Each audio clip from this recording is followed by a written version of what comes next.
In the second half of chapter 14, Perek Yudaled, Pasuk Yud Chet, Shlomo Melech tells us, Nachalu petayim ivelet v'arumim yachtiru da'at. The simple inherit folly, but the prudent are crowned with knowledge.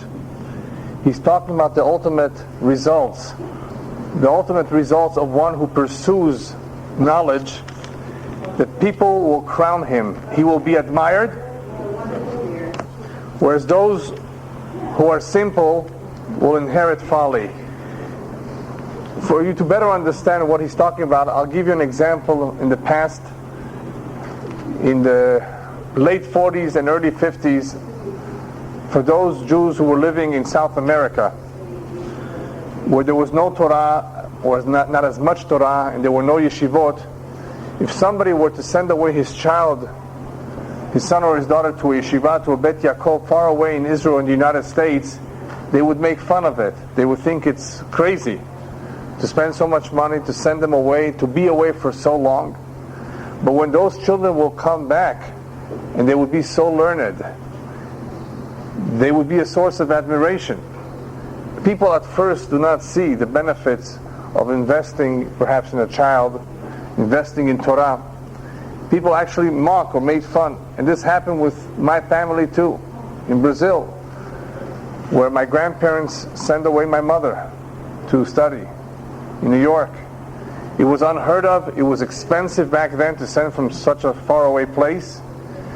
But it was my grandparents' family that remained religious. They were the only ones who were observant because of this, because the children went away and studied in Israel, in New York. They're the ones that came back and taught the second generation and contributed to the community in a very significant way. And it's only later on when these people can look back at what the grandparents did and appreciate how important it was, that it paid off, that now their children and grandchildren are still Jewish and marrying Jews. So at first it appears like it's silly, it's a waste of money. So that's what he means, that in the end, Va'arumim yachtiru da'at, those who are prudent will be crowned. People will admire them. The simple will inherit folly, means that the consequences of their actions will be folly. Rabbis tell us that there is a tremendous Kiddush Hashem when a Chacham, when a wise person behaves himself, does things properly. People will look at him and point to him and say, you see, look at this man who has learned Torah, Kama Na'im Ma'asav, how beautiful are his deeds. One has to be careful if one has learned, because he's an example, and others look at him, and Chas v'Shalom, if he does the opposite, if he does things not right, then it could be a source of Hilul Hashem, or the desecration of Hashem's name. So one who's learned could be a tremendous source of admiration to others, and for others to follow. The next pasuk, Shahur Ra'im Lifnei Tovim Ursha'im Al Sharet Tzaddik. He translates it over here that the evil bow before the good and the wicked at the gates of the righteous.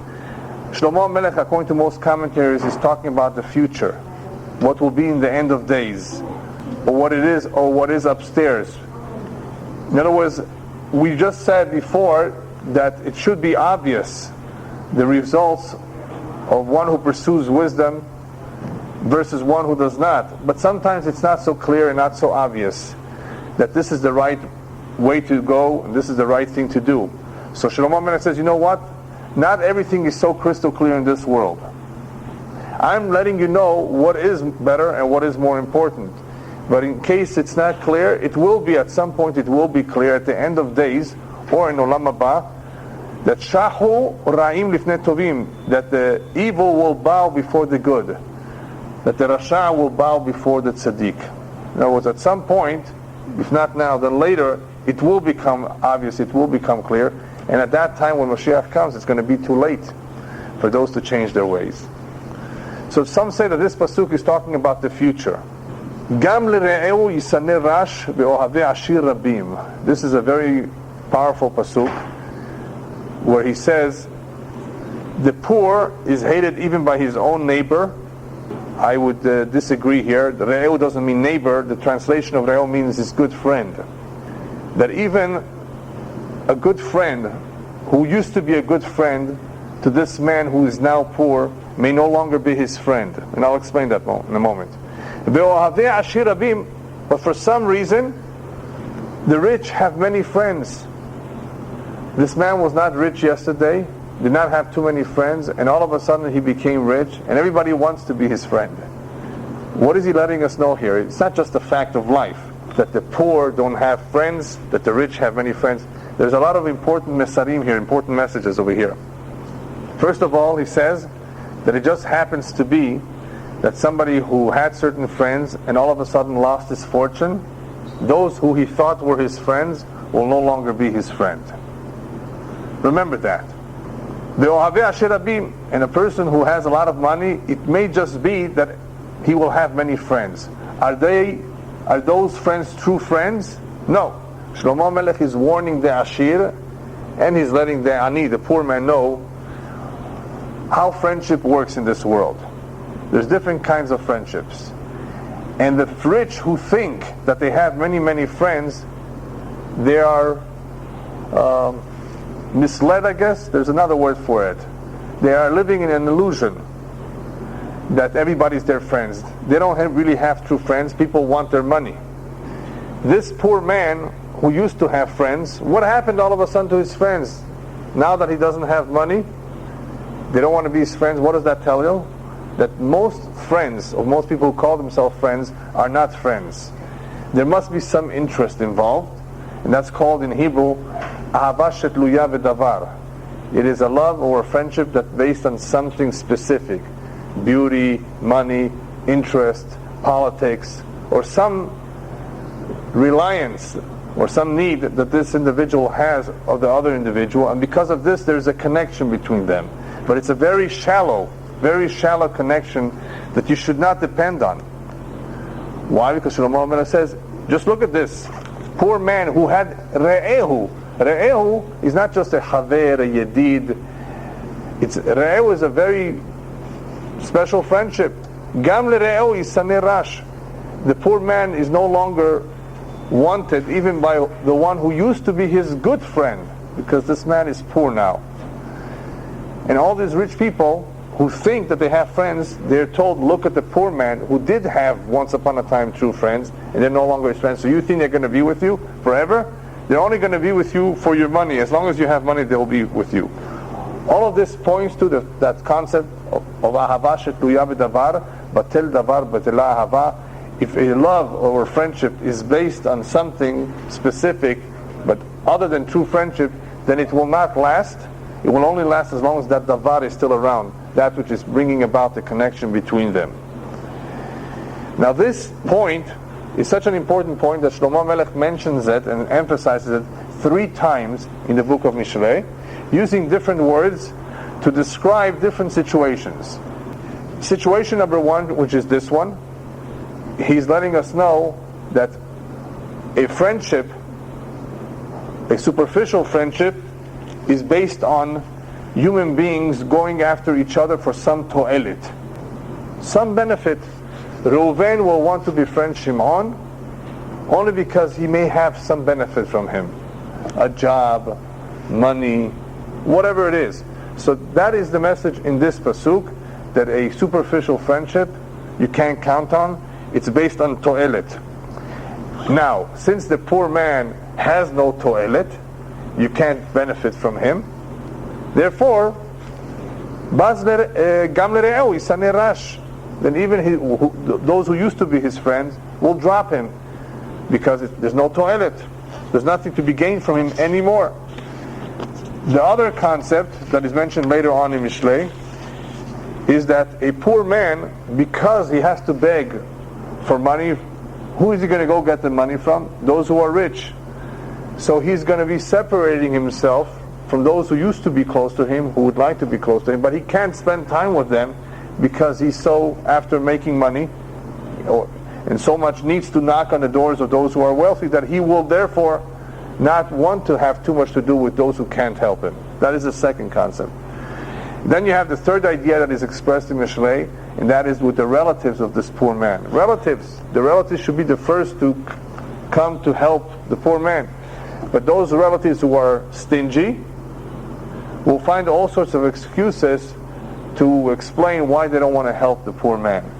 So one's own relatives may be distant from one, even though that individual needs them so much.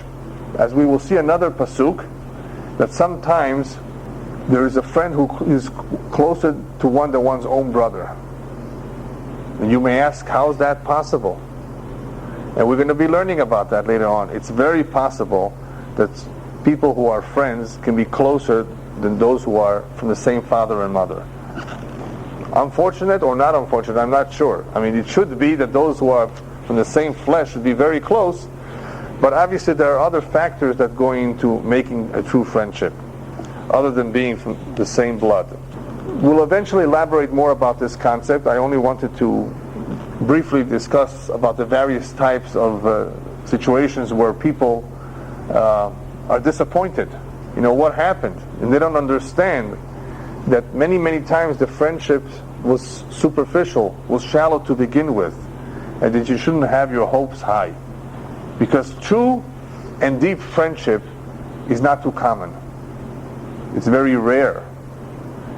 And just like a good marriage or good relationship, it really depends how much the two invest in it, how much they really want to have something deep and strong.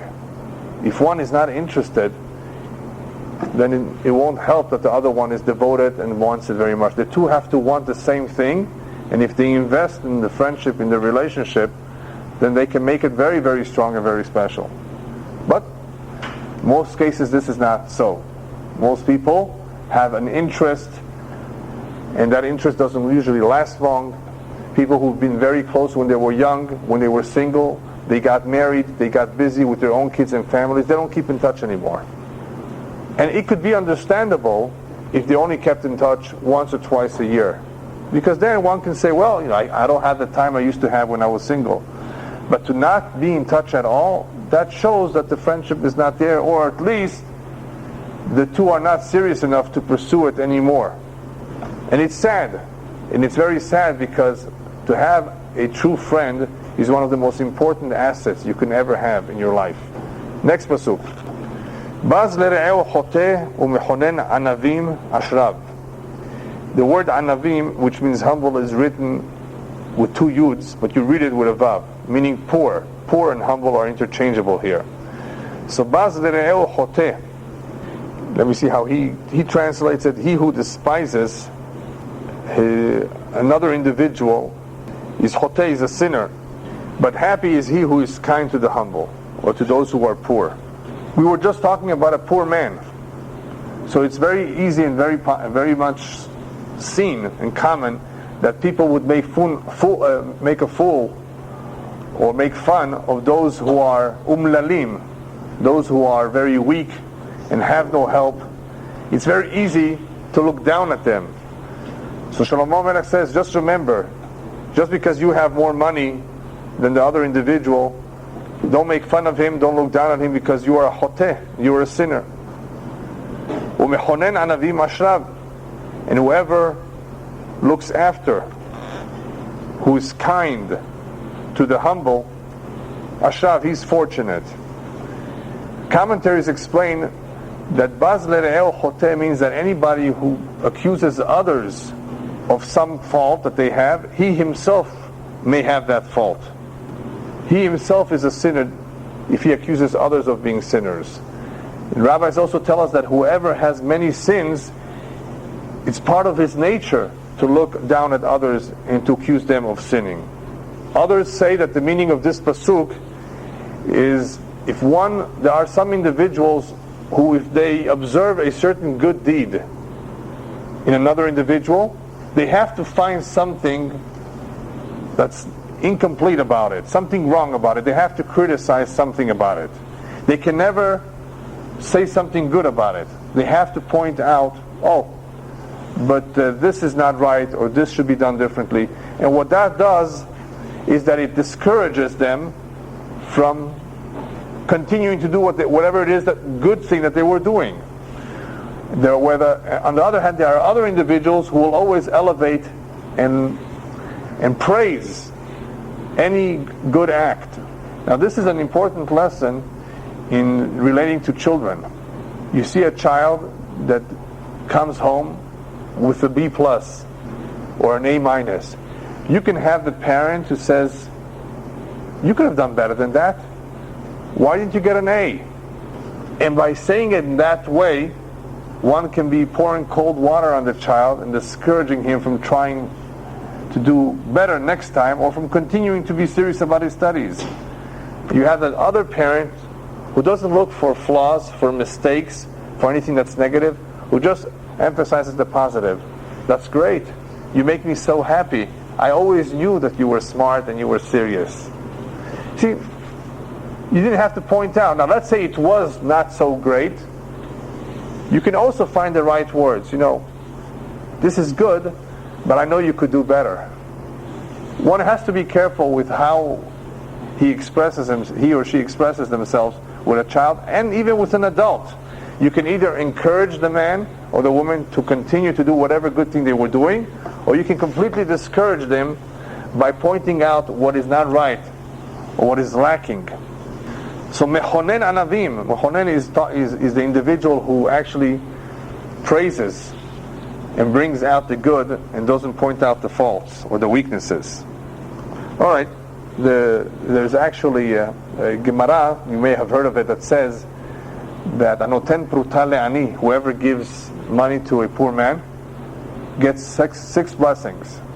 The hamefaiso, whoever makes him feel good, encourages him, gets 11. In other words, it's more important to say a kind word to the poor man than to give him the few dollars.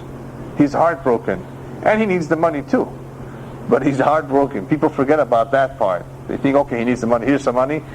And some people make it even worse. They yell at him, and next time get yourself a job and don't knock on the door. It would be better not to say those words and not to give him any money. All the entire tzedakah, the entire mitzvah is lost. There's an avon, there's a sin for doing that. But the rabbis point out that it's the words that give encouragement to this poor man who may be embarrassed, who is going through a hard time, who may have left a wife and 8 kids back home. So he's really down. So giving him words of encouragement. What I do sometimes, what I like to do is, first of all, the fact that you take the time and you sit down and you're patient with them is very important. Number 2, you offer them a drink, because maybe they hadn't had anything to drink or eat a whole day.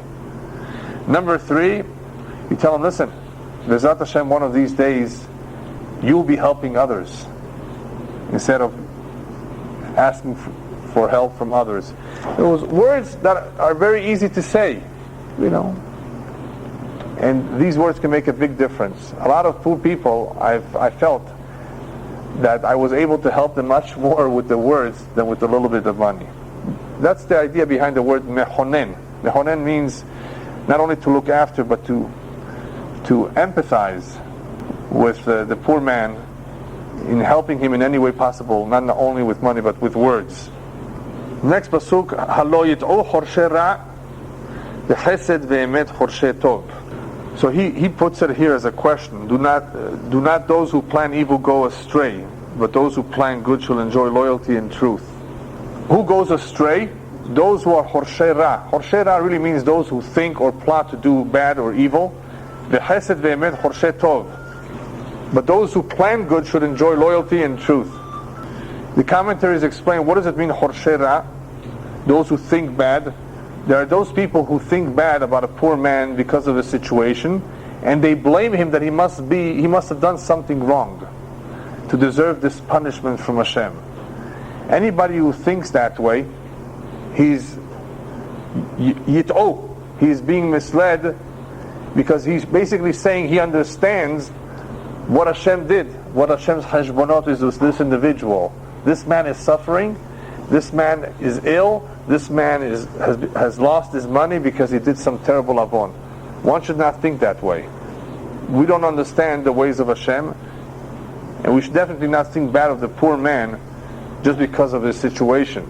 We don't know why he is poor, or why he has come to that situation.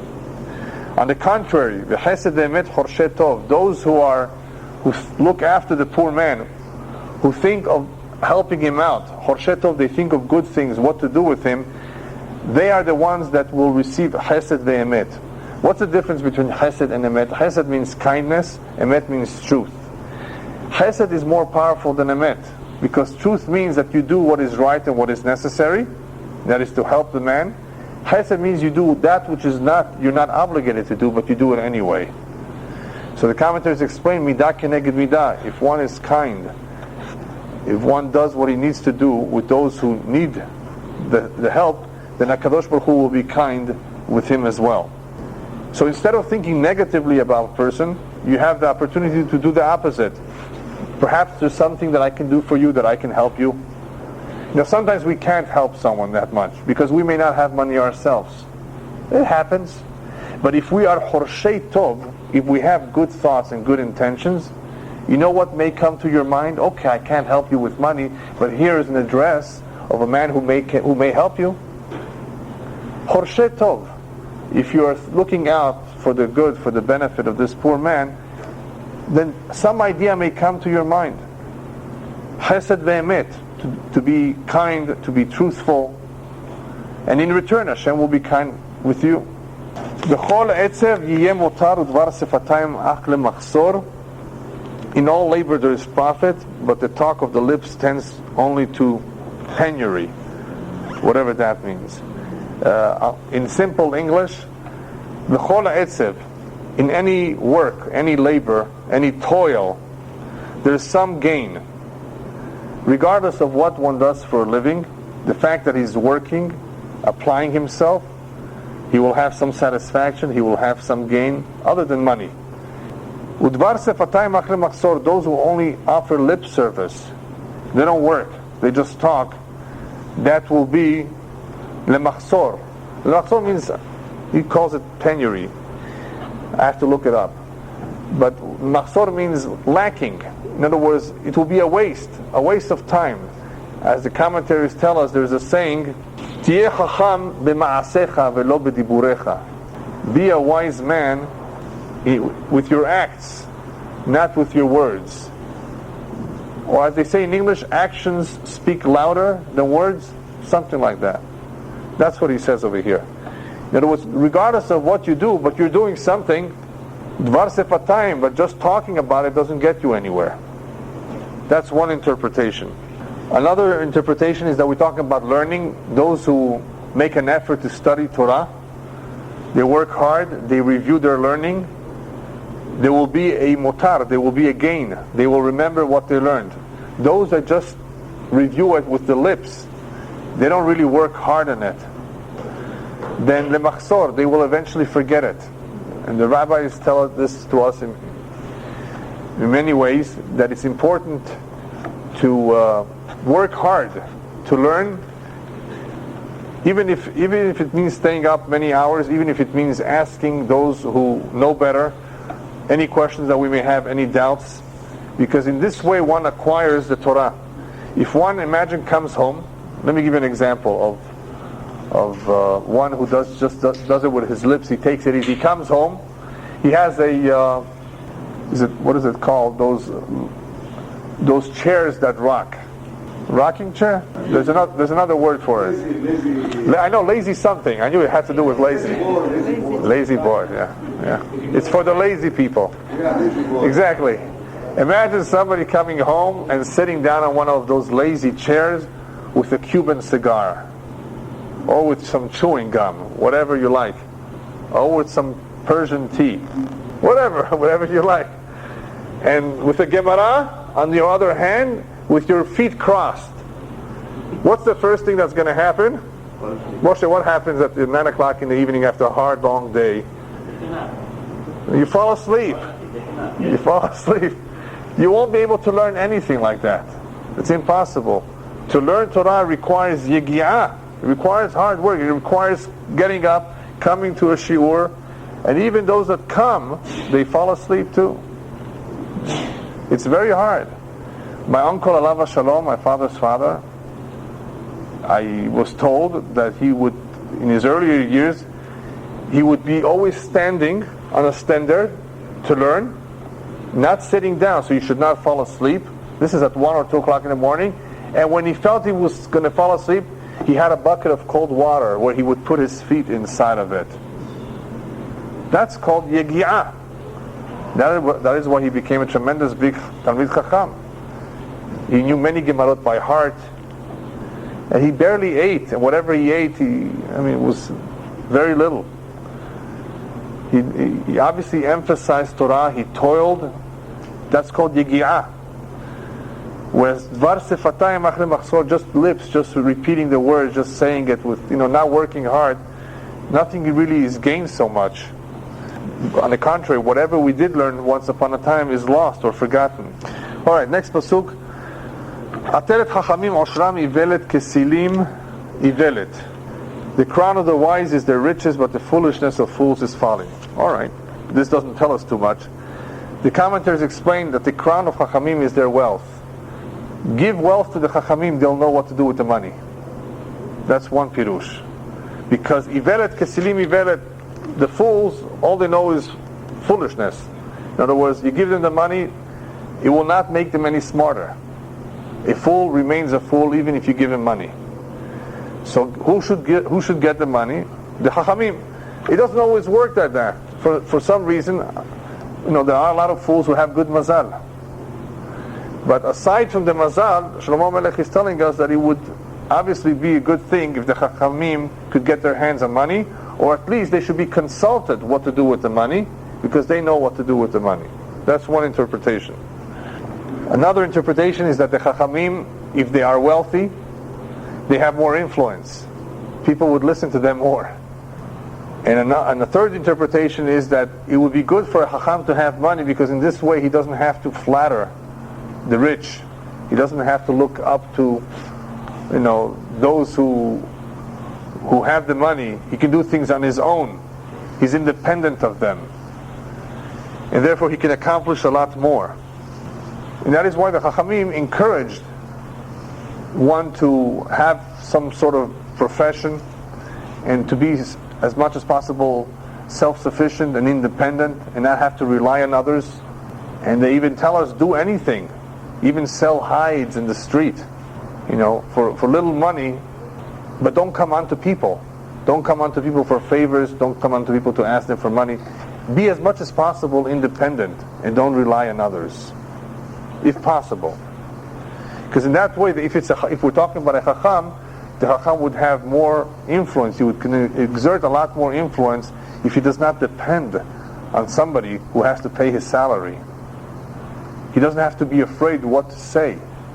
A lot of rabbis in various communities in Eastern Europe and elsewhere lost their job because of something they said that the president didn't like, or that the board didn't like, they didn't agree with. Even though he was right according to the halakha, according to the Torah, that didn't matter to them. To those who are arrogant, to those who are not respectful of Torah, to those who are not concerned about the halakha. So Shlomo Melech is telling us, yes, if you can do without their help, if you can have your own money, that would be a crown for the chokhmah too, in a sense. Alright, the next pasuk, Matzil nefashot ed emet ve'yafiach kezavim mirma. A true witness saves lives, but a deceitful witness speaks lies. What does it mean to save lives? Your testimony. Because you can be saving lives. Which lives? Not necessarily the life of the one who has been robbed, the one who has suffered, but even the life of the one who stole the money. Even the life of the thief. How is that? So the Gemara says, any thief that came to court and the court took away his jacket to pay for the money that he took, he should sing and be happy. Why? They took away his coat. Because at least he received this kapara. In other words, the debt was paid up. It was taken care of in this world and not in the upper world. So one should be happy if he lost something that was not really his to begin with. In other words, if he paid for his crime, in other words, he should be happy because his life is saved. In a sense, he received this kapara. So a true witness is able to bring about the situation where lives are saved, or some resolution is introduced to resolve some problem, some outstanding problem. And he also is able to avoid mirma. Mirma means lies or deceit. From who? From the judges. In other words, if one is a true witness, he may help the judges in correctly determining who is right and who's wrong, who's guilty and who's innocent. So he's sparing them the deceit that could otherwise have arisen from a case where one has no proof, no evidence. But one who spreads lies is causing the mirma to prevail, that which is deceitful. So obviously there's a lot of weight in the testimony. In the fear of Hashem there is strong confidence, and his children shall have a place of refuge. One who is Yirei Hashem, who's God-fearing, he has something to rely on. What that means is that he can have true bitachon in Hashem. Yirat Hashem goes hand in hand with one who confides in Hashem. That is his miftach oz. That is his confidence. Because he's God-fearing, he does not fear human beings. As the rabbis tell us in the Midrash, there was once a man, a Jew, who was found sleeping in the desert. So somebody approached him, "Aren't you afraid of the wild animals?" He says, "No, I'm embarrassed to be afraid of other creatures other than Hashem." In other words, one who's truly God-fearing person is not afraid of anybody else. So that is why it's a miftach oz for him. It's a source of confidence. He can completely rely on Hashem. And because of his God-fearingness, lebanav yemachseh, that zechut of his yirat shamayim goes over to his children as a machseh. Machseh means as a protection. If they are ever in trouble, they will remember the father's zechut of being a God-fearing person. So the yirat Hashem of an individual will help his kids too. This pasuk brings out the importance of trying to figure out if a particular individual is Yirei Hashem or not. In other words, let's say you go to a Kabbalist. You hear that there is a Kabbalist in town who can read your forehead and tell you everything about you. Should you go? What would you say? Why not? No, let's say you have some problems, let's say you have some questions. Should you go consult with him? Yes? Why? Because he has that gift and knowledge to know. Do you know how many places on Highland and Santa Monica Boulevard and probably on Pico Boulevard too, it says psychic, No. tarot cards, crystal ball reader? Why don't you go to them? No, because he goes For $5 only. What? What? For $5 only, they will do a reading for you. Why not? How about all the gypsies who read the hands, who read your horoscope? Huh? But let's say it's not idol worshipping. Would you go in or not? They're phony. Oh, they're phony. Who told you? Because if they knew how to do, they would have done it for themselves first. Take $5 from you. No, not exactly. You know, we have a saying that "En asir matir et atzmo mibet hasurim." A prisoner cannot release himself from prison, right? So they can help others; they cannot help themselves. Yeah. No. Anyway, there are several reasons why we don't go to see these people. Reason number one, the Torah tells us, "Tamim tiyem Hashem Elokecha." You have to be sincere with Hashem and not consult and figure out the future by asking these individuals. Number one. Number two, some of them may lead you astray because they do things that involve tum'ah, impure forces, witchcraft, idolatry, like you mentioned. Number three, which concerns us right now, is like what you said. They may be phonies. They may just be after your money. How do you know that what they're saying is true?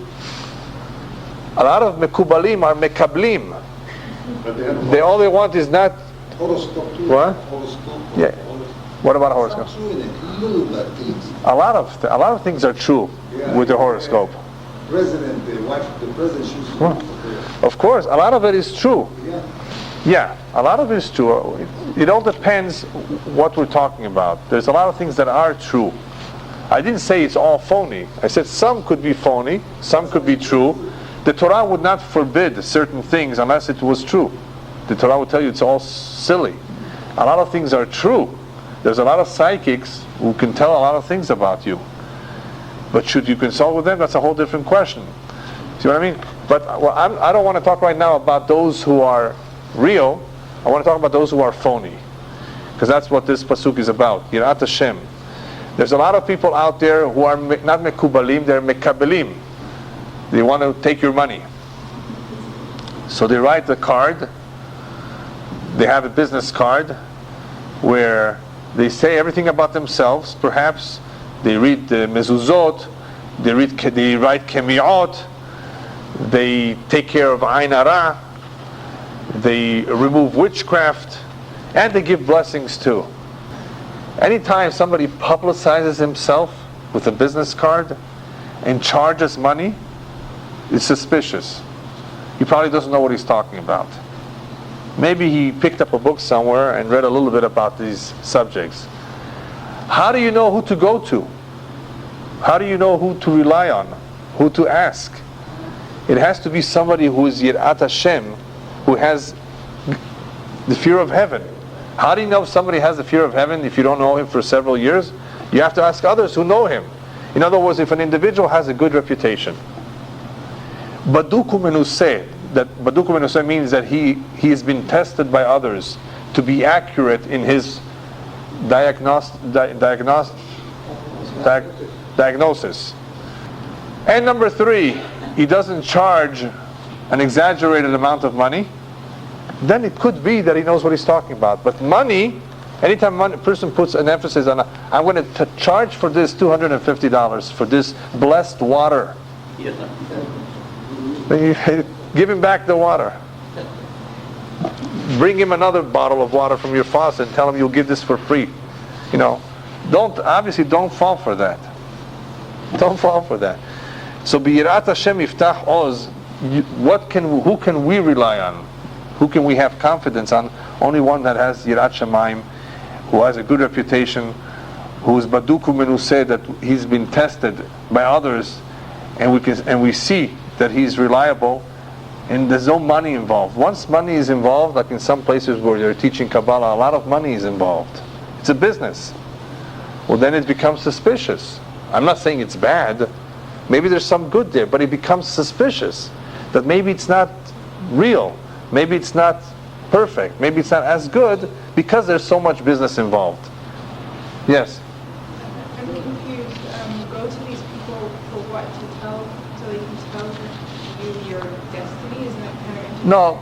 In our circles, we don't go to crystal ball readers, but we go to tzaddikim, mekubalim, kabbalists, or rabbis, great rabbis, who will advise us in different ways.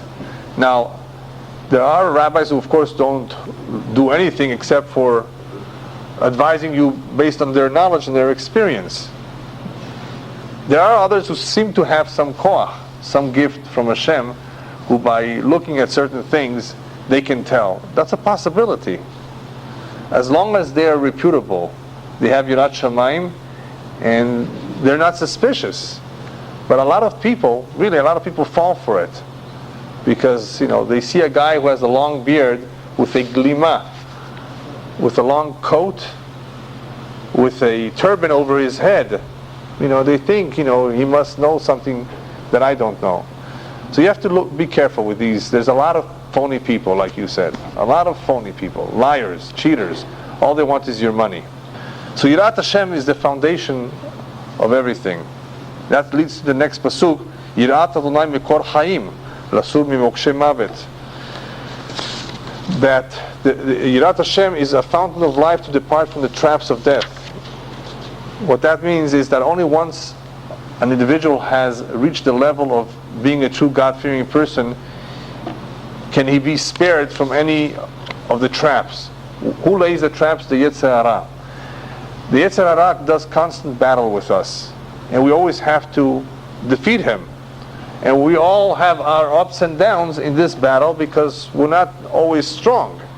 So we have our ups and downs, our aliyot v'yiridot. Once a person has reached the level of true Yirat Hashem, the rabbis tell us, Shegam Yetzer Hara oseh shalom ito. Even the Yetzer Hara makes peace with him. He leaves him alone. He doesn't go after him anymore. The Kabbalah says that any time an individual who has let go of a particular sin, but he still has the thoughts in his mind. Let me give you an example so you can understand. It's not a real sin, but it's similar. Somebody who used to be a heavy smoker.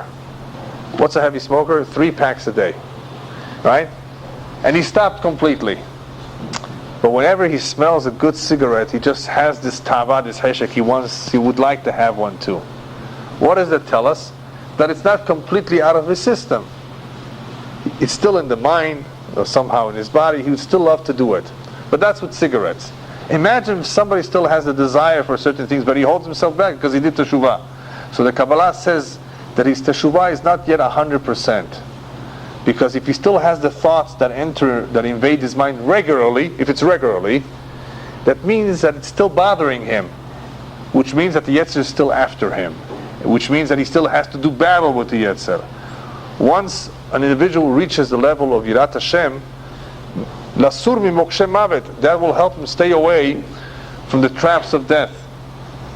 So long as he has not reached the level of Yirat Hashem, he has to do battle, continuously battle, and look out for all these traps that are laying out there. And there are many, many traps, and people fall into these traps innocently, and they don't realize that it's the Yetzer Hara laying the trap. So that's the main mechanism holding us back from falling in the trap, is something called Yirat Shamayim. Next pasuk, Berov Am Hadrat Melech. It's a famous pasuk. Uve'efes le'om yachitat razon. In the multitude of people is the king's glory, but in the lack of people is the downfall of the prince. The simple explanation here is that a king is king when he has many people. That is when he has glory. But in the lack of it, when there are no people, it's his downfall. That means he has no kingdom. That's a simple interpretation of this pasuk. But what is he talking about? One idea that is mentioned in this pasuk is the idea of tefillah b'tzibur, with a minyan. The more people we have in a Bet HaKnesset or in a mitzvah, is more glory for HaKadosh Baruch Hu. Berov Am Hadrat Melech. The more people, the more glory and kavod for Hashem. If you have a minyan for zimun, it's much better than 3. And that is why we add the word Elokenu. The more people involved in the mitzvah, the greater kavod for Hashem. And the opposite is also true, Chaz v'Shalom. There used to be a minyan, and all of a sudden one day, as the Zohar says, Hashem visits the Bet HaKnesset, and he sees there's no minyan, he's very upset. So that's one interpretation. The commentaries also explain that in reality, what do we see from this pasuk? We see people's dependency on wanting to have a king, and the king's dependency on having to have people. Otherwise he has no kingdom.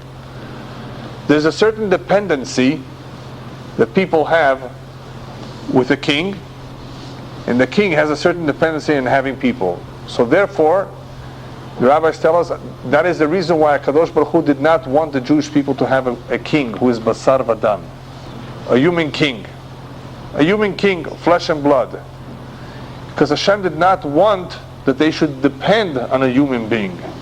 Because there is this certain dependency that exists between the two, Hashem did not want the Jewish people. Right, I'm going to get to that. So Hashem knew that because of this dependency, right, they will Chaz v'Shalom not be as dependent in HaKadosh Baruch Hu. They will depend on the king. So Hashem would have preferred that the Jewish nation not have a king. But since they asked for a king, or since he knew that they will ask for a king, which they did, that is why he gave us the mitzvah on how to have a king, and how to go about choosing the king, and what the king should do and not do. So all the mitzvot in the Torah of having a king and what the king needs to do is only because Hashem knew that in the future they will want to have a king just like everybody else. And Hashem was not happy with that. He says, fine, you can have one. Just make sure that the king does this and does not do that. Another midrash on this pasuk is that Hashem has thousands upon thousands of mishartim, of servants. But Berov Am Hadrat Melech, Hashem says, I want the Jewish nation to be my servants. I want them to praise me. That is more important to me than all my millions of angels who serve me. Next pasuk, Erech Apayim Rav Tebuna Uktsar Ruach Merim Ivelet. He who is slow to anger has great understanding, but he who is hasty of spirit, who exalts folly. Basically what he's trying to say is one who is patient, one who does not get angry quickly, that shows that he has understanding. That's a very important quality.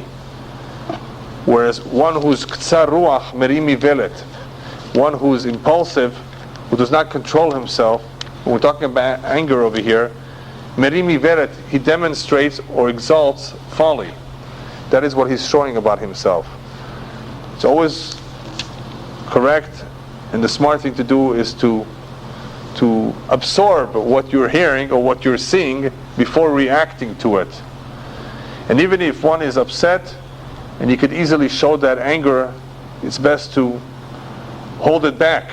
One who does hold back his anger, therefore, is an indication of his understanding, of his wisdom. One who always loses control of himself, it's the opposite. It's an indication of his folly. A very important way to recognize people.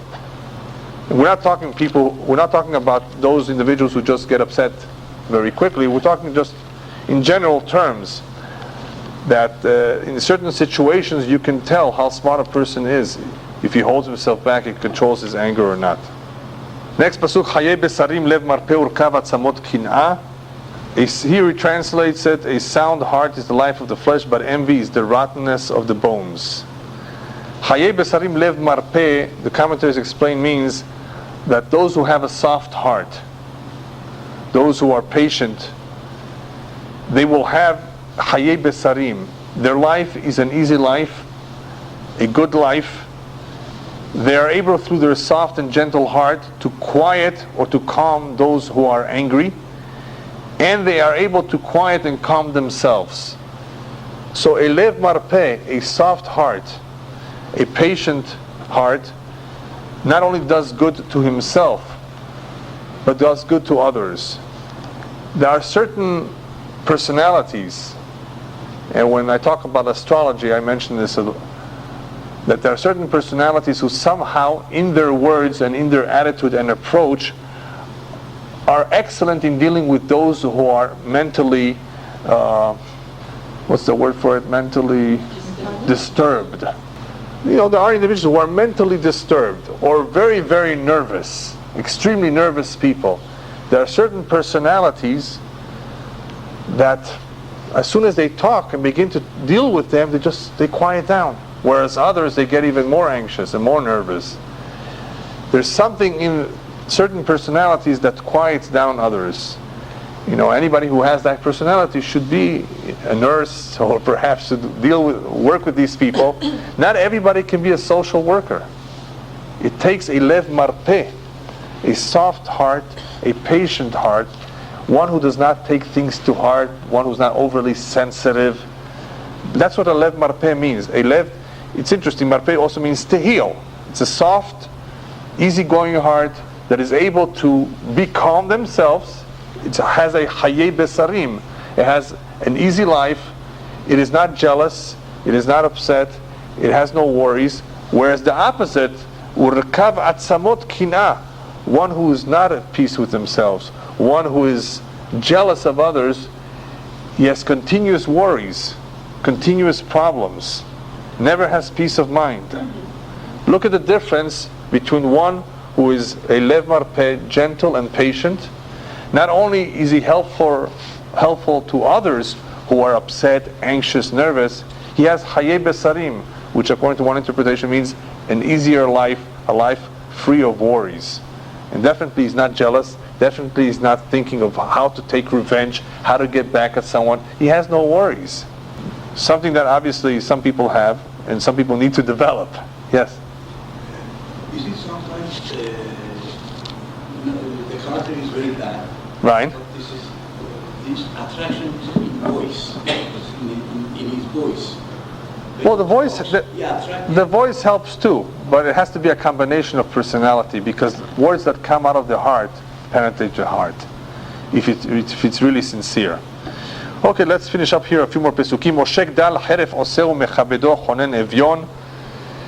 He who oppresses the poor blasphemes his maker, but he who has mercy on the poor honors him. It's bad enough to steal, but those who steal from the poor, they're basically heref oseu. Heref oseu means that they are blaspheming his maker. They're basically going against Hashem. They are believing that Hashem does not see. In other words, they're taking from a poor man. That means they think that the poor man has no protector. But the one who truly gives kavod to Hashem is the one who takes care of his poor. Because why did Hashem make poor people to begin with? Because He wants to be mezakeh us. He wants us to give us the opportunity to help out the poor. So one who helps out the poor, therefore gives kavod to Hashem. That is what Hashem expects of us to do. The wicked is overthrown through his evil doing, but the righteous has hope in his death. At times of hardship, one can tell a tzaddik from a rasha. A rasha, a true rasha, even when things are tough for him, and he sees all the terrible things happening to him, he's still a rasha. He doesn't change his mind. Afilu al pitchei shel Gehinnom, the Rabbi tells, even on the entrance of the Gehinnom, they don't regret it. He's a true rasha. He doesn't see his mistakes. V'choseh b'motot tzaddik. But then you have the righteous who has hope even in his death. At the last moment, he doesn't give up hope on Hashem that he can perform a miracle even at the point of death. You can tell during hard times who is a tzaddik, who is a rasha. Righteousness and the wisdom rests in the heart of him who has understanding, but that which is in the midst of fools is made known. In other words, you have to be a vessel to receive understanding. For chokhmah to settle in an individual, he has to have made himself a vessel, he has to prepare himself. Bekerev kesilim tivadeh means that amongst those who are fools, it could easily be detected. Just like one coin in an empty jar, you can hear the coin, as the rabbis tell us, but if the jar is full of chokhmah, of coins, then you won't hear it anymore. The fool, when he says something, everybody recognizes it. And another interpretation is that chokhmah, that wisdom in the heart of one who's a fool, it confuses him because he's not settled. For a person to acquire chokhmah, for it to make a difference in his life, he has had to make of himself a vessel. Tzedakah teromem goy v'chesed leomim chatat.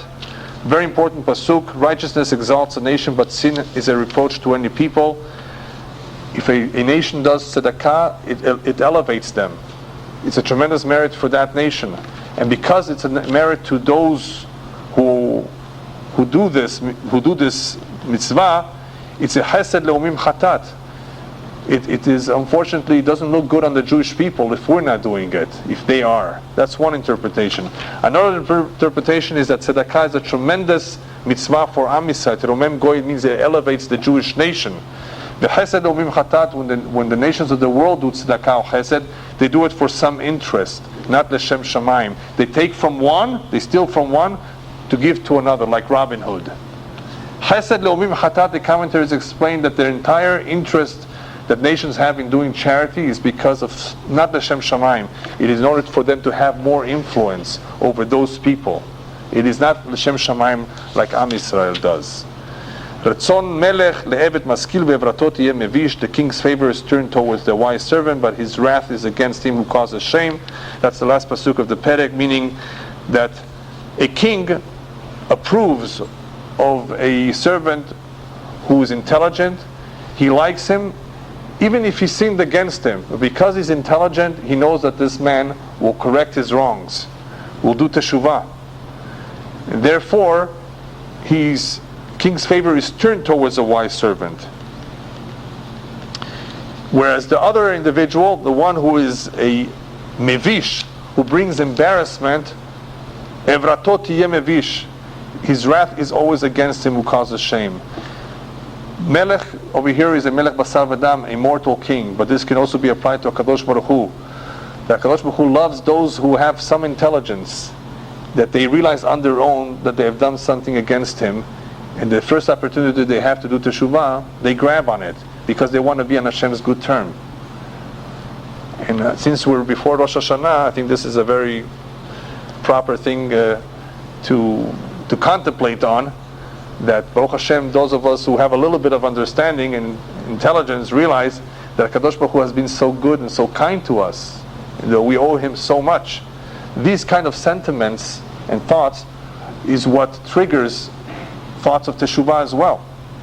If a person doesn't think about it, if he doesn't use his intelligence, doesn't observe what Hashem has done for him, then he will never come to that conclusion. He will never do teshuvah. He will always think he's right, that he never did anything wrong. That is why the melech is much more happier with one who has a little bit of intelligence. So Yehi Ratzon, may be the will of Hashem that HaKadosh Baruch Hu should accept our teshuvah, and that He should inscribe us b'sifran shel tzadikim gemurim. May we all have a Shana Tova. Tikatevu v'tichatemu. What time Shabbat is tomorrow morning? You should have a Ketiva v'chatima tova, and B'ezrat Hashem will be coming back November 2nd. Because of the holidays, we'll be away for 4 weeks. So I want to wish all of you a Shana Tova Umtuka.